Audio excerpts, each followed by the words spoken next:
ഏറനാട്ടിലെ UDF സ്ഥാനാർത്ഥി Shri PK ബഷീറാണ് ഇപ്പോൾ നമ്മോടൊപ്പം ചേരുന്നത്. ബഷീർക്ക, നാലാമതാണ് ഏറനാട്. ഓരോ തവണയും ഭൂരിപക്ഷം കൂടി വരുന്ന ഒരു പ്രവണതയുള്ള മണ്ഡലമാണ്. എന്താണ് ഇത്തവണത്തെ പ്രതീക്ഷ? റെക്കോർഡ് വോട്ടിൻ്റെ ഭൂരിപക്ഷത്തിന് വിജയിക്കും. കഴിഞ്ഞ പ്രാവശ്യങ്ങളും ഭൂരിപക്ഷം വർദ്ധിക്കും.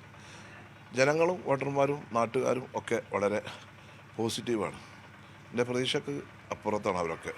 വളരെ നല്ല സ്നേഹവും ഒക്കെയാണ് തരുന്നത്. എല്ലാവരും പരിപാടി കൺവെൻഷനുകളൊക്കെ അമ്പിച്ച വിജയമായിരുന്നു.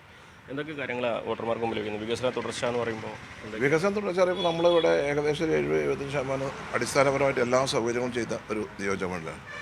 റോഡും പാലൊന്നും ഇനിയിപ്പോൾ ഇവിടെ അത് ഇല്ല. ഇനി മറ്റു മേഖലകളിലേക്ക് ആരോഗ്യരംഗത്ത്, അതുപോലെ ക്ഷേമരംഗത്ത്, അതുപോലെ പ്രയാസം അനുഭവിക്കുന്ന ഭിന്നശേഷിക്കാരായ ആളുകൾക്ക് അവർക്കൊക്കെ ഒരു കൈത്താങ്ങുന്ന പദ്ധതികൾക്കൊക്കെയാണ് രൂപം കൊടുക്കുന്നത്. പിന്നെ എല്ലാ പഞ്ചായത്തിലെ എല്ലാ വാർഡുകളിലും ഈ കുട്ടികൾക്ക്, അതായത് ഇപ്പോൾ നമ്മുടെ കുട്ടികൾ 10 വയസ്സ് 18 വയസ്സ് 20 വയസ്സുള്ള കുട്ടികൾക്ക് ഫുട്ബോൾ കളിക്കാനുള്ള മഡ് ടർഫ് ഗ്രൗണ്ട് എല്ലാവർക്കും പഞ്ചായത്ത് നാട്ടുകാരുടെ സ്ഥലം തന്നാൽ നിർമ്മിച്ചു കൊടുക്കും. അതിൻ്റെ ഫുട്ബോൾ അതിൻ്റെ സ്വപ്ന പദ്ധതിയാണ്. അത് എല്ലാ പഞ്ചായത്തിലും എല്ലാ വാർഡിലും എവിടെയൊക്കെയാണോ ആ സ്ഥലം തന്നെ വെച്ചാൽ മഡ് ടർഫ് ഗ്രൗണ്ട് ഒരു 25 സെൻറ്റ് സ്ഥലം ഉണ്ടായാൽ മതി. ഒരു പൈസ സമയം കളിക്കാനില്ലെന്നുണ്ടെങ്കിൽ മഡ് ടർഫ്, ഞാനിപ്പോൾ കുറച്ച് ഫണ്ട് ഇപ്പോൾ 3-4 ഗ്രൗണ്ടിന് മഡ് ടർഫ് ഗ്രൗണ്ടിന് കൊടുത്തിട്ടുണ്ട്. അതുപോലെ തന്നെ ഇപ്പോൾ ഈ ആരോഗ്യ ഉണ്ടാവിയെന്ന് വെച്ചാൽ ഓപ്പൺ ജിമ്മ്, അതിനിപ്പോൾ ഈ MLA ആസി പട്ടിയിൽ 75 കൊടുത്തു. അതുപോലെ ഇനി ഭിന്നശേഷിക്കാരായ ഈ വീടുകളിലൊക്കെ ഇപ്പോൾ നമ്മൾ മുച്ചക്ര വാഹനമല്ല, ഈ വീടുകളിലൊക്കെ ആളുകൾ ഈ പ്രയാസം അനുഭവിച്ചിട്ട് വീട്ടിനുള്ളിൽ കൂടി തന്നെ ഒന്നും നടക്കാൻ കഴിയാത്തില്ല. അവർക്കൊരു ഇലക്ട്രോണിക് ഒരു പദ്ധതിക്ക് ഒരു പ്രകടന പദ്ധതി സഹായമില്ലാതെ നടക്കാൻ വേണ്ടി വീടിൻ്റെ ഉള്ളിൽ, അതായത് മുച്ചക്രവാഹനം മുമ്പ് 100 സ്കൂട്ടർ കൊടുത്തിരുന്നു 2015 ഫ്രീ ആയിട്ട്.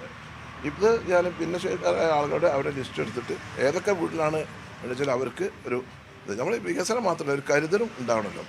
നമ്മളെ ആർക്കാണ് എപ്പോഴാണ് അസുഖവും കാര്യങ്ങളും വരിക എന്ന് പറയാൻ പറ്റില്ലല്ലോ. ഒരുപാട് പ്രയാസമുള്ള ആൾക്കാർക്ക് അങ്ങനെ ഒരു പദ്ധതിക്ക് പ്രകടനത്തിന് രൂപം കൊടുക്കും. മറുവശത്തെ ഇടതുപക്ഷം തവണ സഫീർ യുവാവാണ്, യുവ നേതാവാണ്. അദ്ദേഹം പറയുന്നത് 4 തവണ മത്സരിക്കുമ്പോൾ ജനങ്ങൾക്കിടയിൽ സ്വാഭാവികമായിട്ടുണ്ടാകുന്ന ഒരു താല്പര്യക്കുറവൊക്കെ ഇടതുപക്ഷത്തിന് ഗുണം ചെയ്യുന്നൊക്കെ തരത്തിലാണ് അവരുടെ പ്രചരണമൊക്കെ. അത് 10 കൊല്ലം പിണറായി വിജയൻ വരുമ്പോൾ ജനങ്ങളെ എതിരില്ല അതിലിപ്പോൾ നമ്മൾ കണക്കാക്കുകയാണ്. ആൾക്കാരുടെ പെരുമാറ്റവും ആളുകളുടെ ജനങ്ങളുടെ അപ്രോച്ച് ഉണ്ടാകുമ്പോഴാണ്. ഇതൊക്കെ ഒരു ബാലിശമായ അഭിപ്രായങ്ങളാണ്, അത്രേ ഉള്ളൂ. ഇത്തവണ പിണറായി വിജയൻ വരുന്നുണ്ട് ഇവിടെ പ്രചരണത്തിനൊക്കെ, ഞായറാഴ്ചയായിട്ട് നരേന്ദ്രമോദി പാലക്കാടും വരുന്നുണ്ട്. ഇതൊക്കെ എത്രത്തോളം സ്വാധീനം? ഒക്കെ PR വർക്കാണ്, രണ്ടാളും PR വർക്കാണ്. നിങ്ങൾ ആലോചിക്കുക, ഗവൺമെൻറ്റിൻ്റെ PR വർക്കില്ല, ഗവൺമെൻറ് ഇവിടുത്തെ ബോർഡുകളുടെ മേലെ LDFൻ്റെ ബോർഡ് വെച്ചൊക്കെയല്ലേ ഇതൊക്കെ, മറ്റേ ഫ്ലക്സും കാര്യങ്ങളൊക്കെ ഹോൾഡിങ്ങൊക്കെ ഒന്നും യേശൂല. ഐക്യ ജനാധിപത്യം തൂത്തുപാരും. ഉറപ്പല്ലേ? BJP CPM ഡീലുണ്ടല്ലോ. പാലക്കാടുണ്ട്, മറ്റ് പല സ്ഥലങ്ങളിലുണ്ടല്ലോ. ഇപ്പോൾ പ്രദേശ നേതാവ് പറഞ്ഞല്ലോ, നമ്മുടെ നേതാക്കന്മാർ പറഞ്ഞല്ലോ, ഇന്നലെ ബഹുമാനായ മല്ലികാർജുന ഖാർഗെ അവരോട് പറഞ്ഞല്ലോ. അപ്പം ഉണ്ട്. മലപ്പുറം ജില്ലയിൽ അങ്ങനെ ഡീൽ എവിടെയെങ്കിലും ഉണ്ടായിരുന്നു? മലപ്പുറം ജില്ലയിൽ അത് യേശൂല. ഈ നെക്ക നിൽക്കുന്ന മണ്ഡലങ്ങളുണ്ടല്ലോ, അവിടെ ആയിരിക്കുമല്ലോ ദേശം. ഇവിടെ 16 തൂത്തു വരും ഐക്യ ജനാധിപത്യം. ഒരു സംശയമല്ല. തമിഴ്നാട് ജോയി നല്ല വോട്ട് നയിക്കും. അതുകൊണ്ട് AK ആന്റണി നമ്മൾ നിർത്തിയില്ലല്ലോ തിരുവങ്ങാടിയിൽ. ആൾക്കാർ ജാതി മതം നോക്കിയിട്ടല്ല വോട്ട് ചെയ്യുന്നത്. ആളുകളുടെ കഴിവ്, ആളുകളുടെ ആ പാർട്ടി, ആ പ്രതിദാനം ചെയ്യുന്ന മുന്നണി, അതിലേക്കാണ് ആളുകളുടെ കൺസെപ്റ്റ്, അവർ മുന്നോട്ട് വെക്കുന്ന ആശയങ്ങൾ. ഇടിയിലെന്ന് പറയുമ്പോഴും മഞ്ചേശ്വരത്തപ്പോൾ എല്ലാവരും കൂടി BJPക്ക് എതിരെ നിൽക്കുന്നൊരു സാഹചര്യം കൂടി ഇല്ലേ? SDPയുടെ വോട്ട് മതേതരമാണെന്ന് പറഞ്ഞത് UDFന് അനുകൂലമാക്കുന്ന സാഹചര്യമില്ലേ? അപ്പോൾ അതൊരു ഡീലല്ലേ? അത് ഡീലല്ല. നമ്മൾ പൊതു സ്ഥാനാർത്ഥി ഫാസിസ്റ്റുകളെ അധികാരത്തിലേക്ക് വരാതിരിക്കാൻ, കേരള നിയമസഭ അവർ കാണാതിരിക്കാനുള്ള ഒരു പൊതുസമൂഹത്തിൻ്റെ ഒരു കൺസെപ്റ്റാണ്. അതാണ് തെരഞ്ഞെടുപ്പല്ലേ. എങ്ങനെയാണ് ഭൂരിപക്ഷം എത്രയാവുമെന്നാണ് ഇപ്പോഴത്തെ കണക്ക്? നിങ്ങൾ ഒരു 30-35 ഇടയിൽ ഭൂരിപക്ഷം ഉണ്ടാവും. ചരിത്രത്തിലെ ഏറ്റവും ഉയർന്ന ഭൂരിപക്ഷം ഉണ്ടാവും എൻ്റെ മണ്ഡലത്തിൽ. അത് അങ്ങനെയുള്ളൊരു മണ്ഡലമാണുള്ളത്.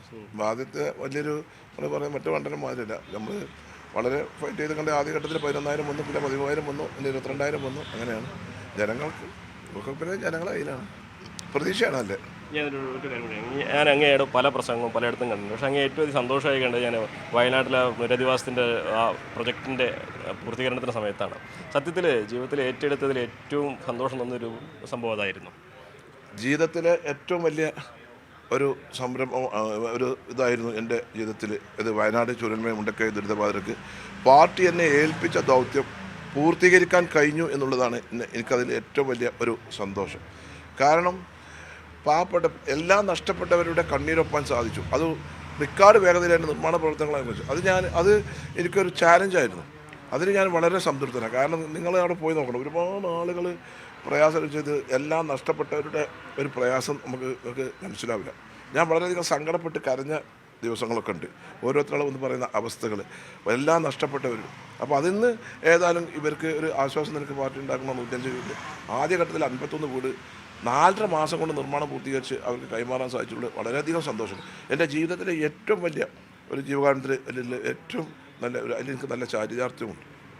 വളരെ ആത്മവിശ്വാസത്തോടെ തന്നെ അദ്ദേഹത്തിൻ്റെ പര്യടനം പുരോഗമിക്കുന്നത് 30,000-ലേറെ വോട്ടുകൾ ഏറനാട് മണ്ഡലത്തിൽ ഭൂരിപക്ഷം ഉണ്ടാകുമെന്ന് ഉറപ്പ് പറയുമ്പോൾ അദ്ദേഹം ലക്ഷ്യമിടുന്നത് തുടർച്ചയായ 4ാം ജയമാണ്. അഖിലോട്ട് പറയ്ക്കൊപ്പം CV അനുമോദ്, ന്യൂസ് 18.